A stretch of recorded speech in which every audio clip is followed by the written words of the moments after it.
Bom dia, queridos. Graça e paz. Mais um dia começando, estamos aqui juntos novamente. Então vamos agradecer a Deus primeiramente por tudo que Ele tem feito, por todas as suas promessas. Senhor Deus Santo, vivo, poderoso, Deus Criador dos céus e da terra, Deus, muito obrigado, Pai. Obrigado por todos os teus benefícios para conosco. Obrigado pelo descanso da noite. Obrigado por mais um dia de vida ao acordarmos e contemplarmos a tua misericórdia sobre cada um de nós. E sabemos que a tua misericórdia renova-se a cada manhã e que ela é a causa de nós não sermos consumidos. Obrigado, Pai. Em tuas mãos eu coloco a minha vida, a vida da minha família, dos meus parentes, meus amigos, a vida da comunidade, daqueles que fazem parte da comunidade cristã da qual eu também faço parte. Coloca em tuas mãos como criatura nas mãos do Criador. Repreenda, Deus, em nome de Jesus do nosso meio, todo espírito de enfermidade, todo espírito de desânimo, espírito de miséria, espírito de preguiça, Pai, espírito de vício, espírito de prostituição, e que o teu Espírito Santo verdadeiramente tome lugar em nossas vidas, ó Pai, nos guardando, nos alicerçando, nos confortando, nos direcionando, ó Deus, para o alvo, para o nosso objetivo, que é Cristo Jesus. Deus, muito obrigado, Pai, por mais esta oportunidade de podermos falar do Teu Reino. Abençoa todos que estarão recebendo esta mensagem. Abençoa o coração, a mente, ó Deus, para que possamos estar cada vez mais firmados nas boas novas, no Evangelho que o Senhor Jesus veio trazer para cada um de nós. Em nome de Jesus, oramos. Amém e graças a Deus. Muito bem, hoje nós vamos falar sobre combater a oposição com fé. A gente sabe que sem fé é impossível agradar a Deus e a fé sem obras é morta. A Bíblia também nos ensina a resistirmos ao inimigo com fé e ele fugirá de nós.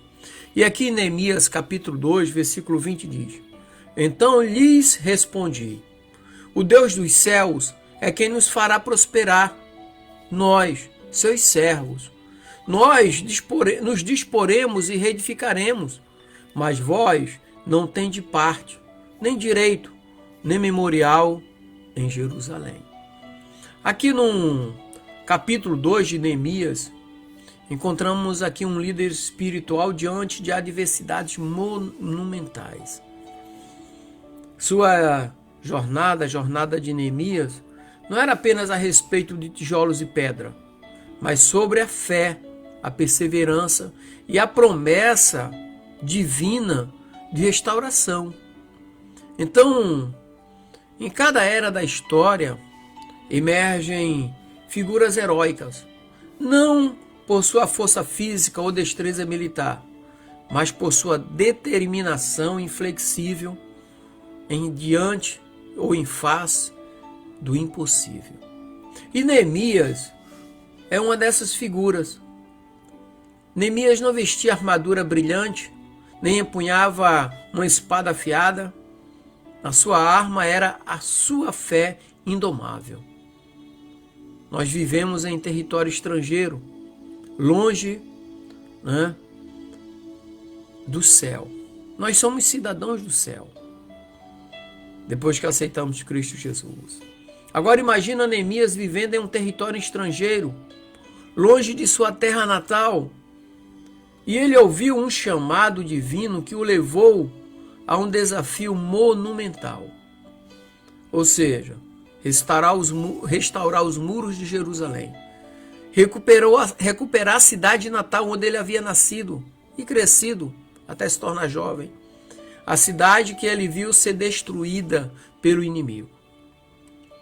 Mas esses muros de restauração de Jerusalém eram mais do que pedras e, por que não dizer, argamassa.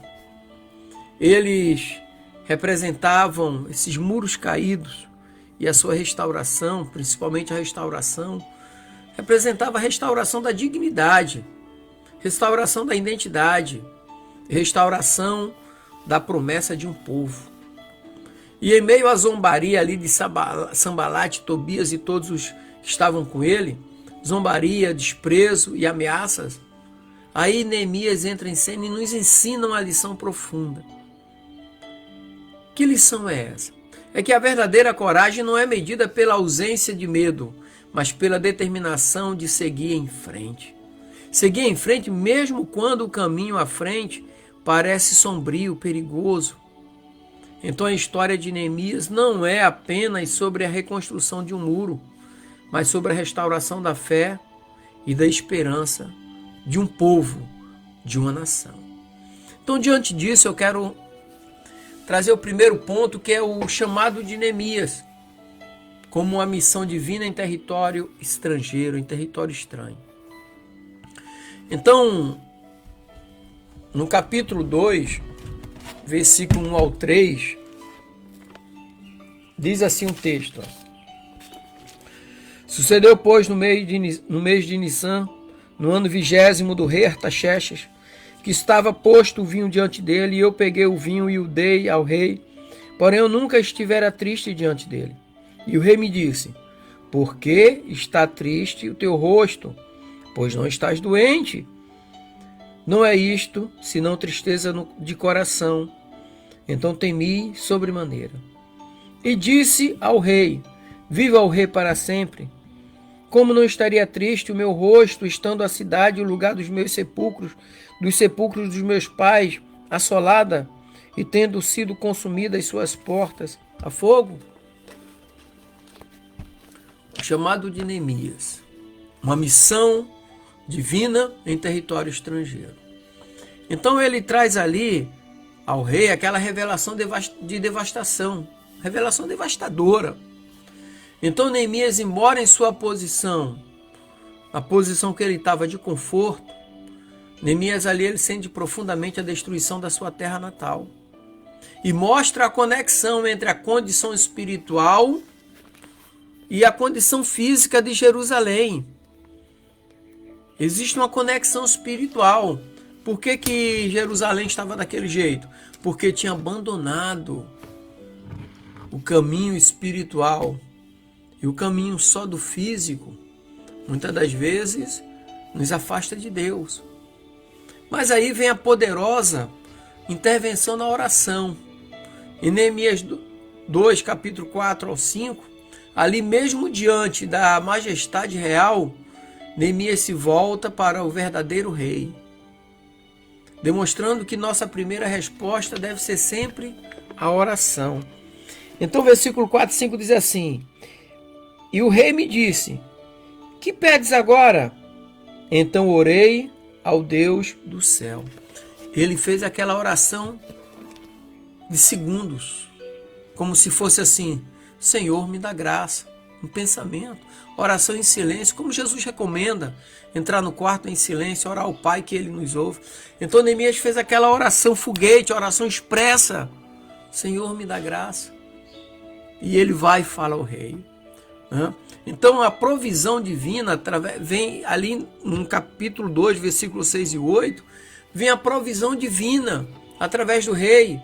Ou seja, a maneira surpreendente como Deus toca o coração de Artaxerxes ressalta que quando Deus está no controle, mesmo reis tornam-se instrumentos em suas mãos, assim como foi Nabucodonosor nas mãos do Senhor. Então pode ser quem for, vai se tornar instrumento nas mãos do Deus Todo-Poderoso. Basta ele querer. Basta ele querer. Então, segundo ponto é a inspeção dos muros, né? E enfrentando a realidade com fé. Neemias, no capítulo 2, versículo 12 ao 15, ele faz aquela avaliação silenciosa.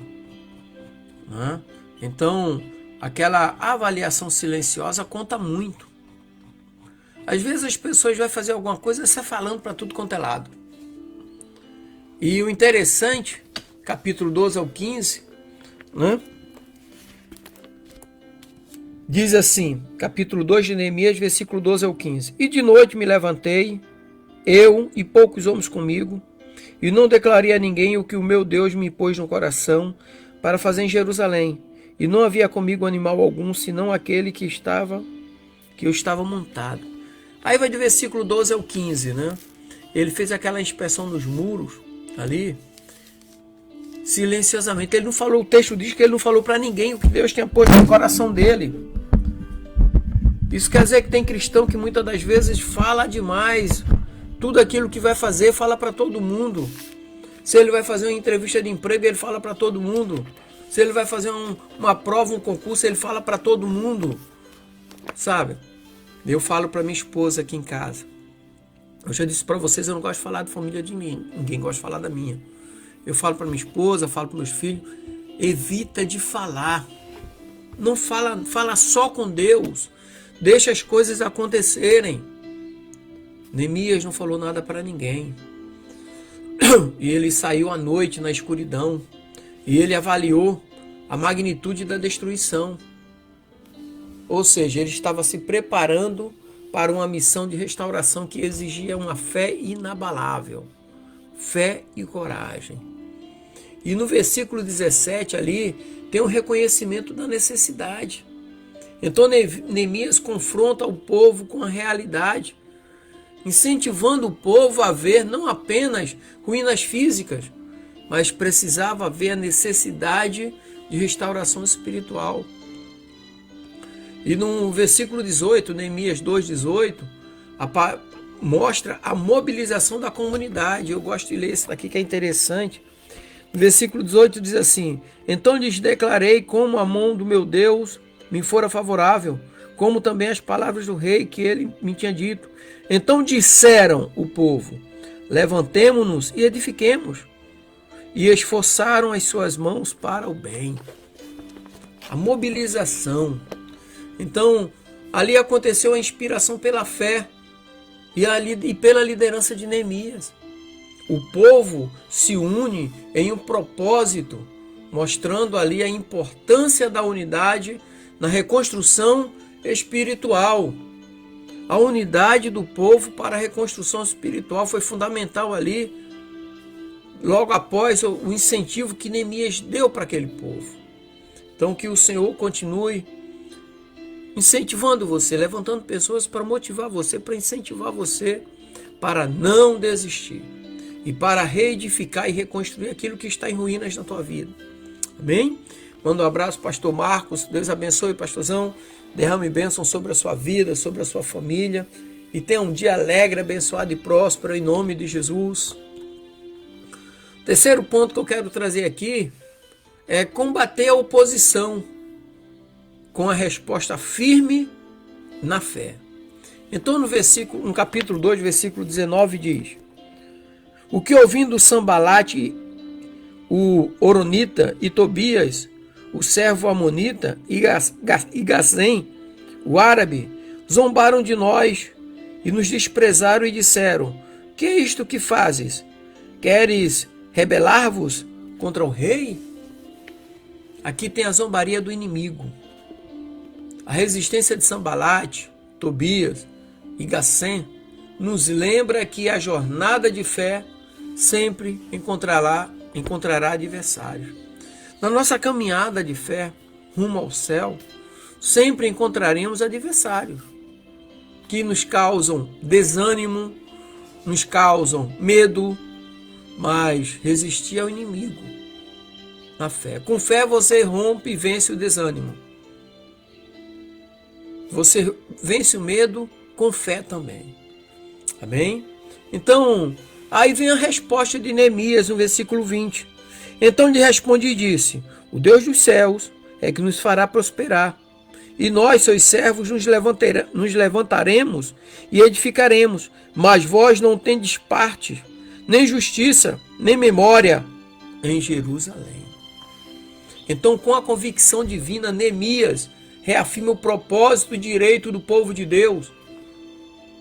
Aí nos ensina a responder à oposição com a verdade divina. Neemias nos ensina isso. Responda à oposição com a verdade divina. Neemias respondeu àqueles inimigos que estavam ali com a verdade divina. E com isso ele mostrou o compromisso inabalável com a missão. Ou seja, mesmo diante dos desafios, Neemias e o povo persistiram, demonstrando que a fé genuína não se abala diante das adversidades, caminha para frente, rumo à vitória. E o quarto ponto, que eu quero trazer aqui, é o quarto e último ponto para nós concluirmos, aqui traz o encorajamento e reconstrução espiritual. Isso nos ensina a construirmos sobre a rocha. No versículo 17 e 18, como eu já li aqui, traz a visão inspiradora de Neemias. Neemias motiva o povo a olhar além das ruínas, para vislumbrar o que Deus pode fazer através de corações dedicados. O que é que Deus pode fazer através do teu coração dedicado? Tem a necessidade da cooperação comunitária, Neemias 2,18. Então, a necessidade da cooperação comunitária nos ensina e nos mostra a resposta unificada do povo, que ressalta que a reconstrução espiritual é uma missão coletiva. Como assim a reconstrução espiritual é uma missão coletiva? Primeira carta de João, capítulo 5, versículo 4 diz: tudo que é nascido de Deus vence o mundo, e esta é a vitória que vence o mundo, a nossa fé. Então é uma necessidade, sim, mas é uma missão coletiva, onde cada membro desempenha um papel vital na missão. E em Neemias 2,20 ali nos mostra da dependência da direção divina, viver sob a direção de Deus. Então Neemias enfatiza constantemente a providência e direção de Deus, lembrando de que a verdadeira restauração só é possível sob a orientação divina, sob a orientação de Deus. Tantas áreas das nossas vidas precisam da restauração espiritual, e essa restauração não vem baseado nos nossos projetos. Essa restauração divina vem sob a vontade de Deus, sob a orientação de Deus nas nossas vidas. E eu quero concluir aqui, dizer para você nessa manhã, dizendo que diante de desafios monumentais da sua época, Neemias não vacilou, não hesitou e certamente não se retraiu. O seu exemplo a fazer o exemplo de Neemias nos impulsiona a fazermos uma avaliação profunda interna nossa e questionar a integridade dos nossos próprios muros espirituais, da nossa fé interna. Como é que está a fé no nosso coração, na nossa mente? A fé em agir, em tomar uma posição, uma postura, para fazermos as coisas acontecerem. Cada pedra que ele colocava, cada oração que ele trazia nos lábios, ressoa em nossas almas, nos lembrando da necessidade de reforçar nossa própria fé e devoção. E assim como os muros de Jerusalém, todos enfrentamos momentos de desmoronamento. Desmoronamos em algumas áreas da nossa vida, seja financeira, emocional, sentimental. Quando nós desmoronamos, nossas convicções são testadas e nossa esperança parece diminuir. Mas ainda assim, olhando para o texto, em Neemias encontramos um farol de resiliência e determinação. De copeiro a um grande reconstrutor, a um grande líder. Neemias até hoje é relembrado como um grande líder. Como nós estamos meditando nesses dias e continuaremos mais por alguns dias aí. Porque Neemias é a grande esperança de incentivo para o homem e a mulher de Deus. Saber que em Deus nós temos a verdadeira motivação para nos tornarmos um líder. Amém? Queridos, que Deus te abençoe. Que Deus levante você no seu lar, na sua casa como líder. Que Deus levante você na sua comunidade como líder para motivar pessoas a fazerem o que é certo. Que Deus levante você no seu local de trabalho a motivar pessoas a fazerem o que é certo. Que Deus use você como líder para trazer pessoas, atrair pessoas para seguir a Jesus. Amém? Deus abençoe, queridos. Graça e paz.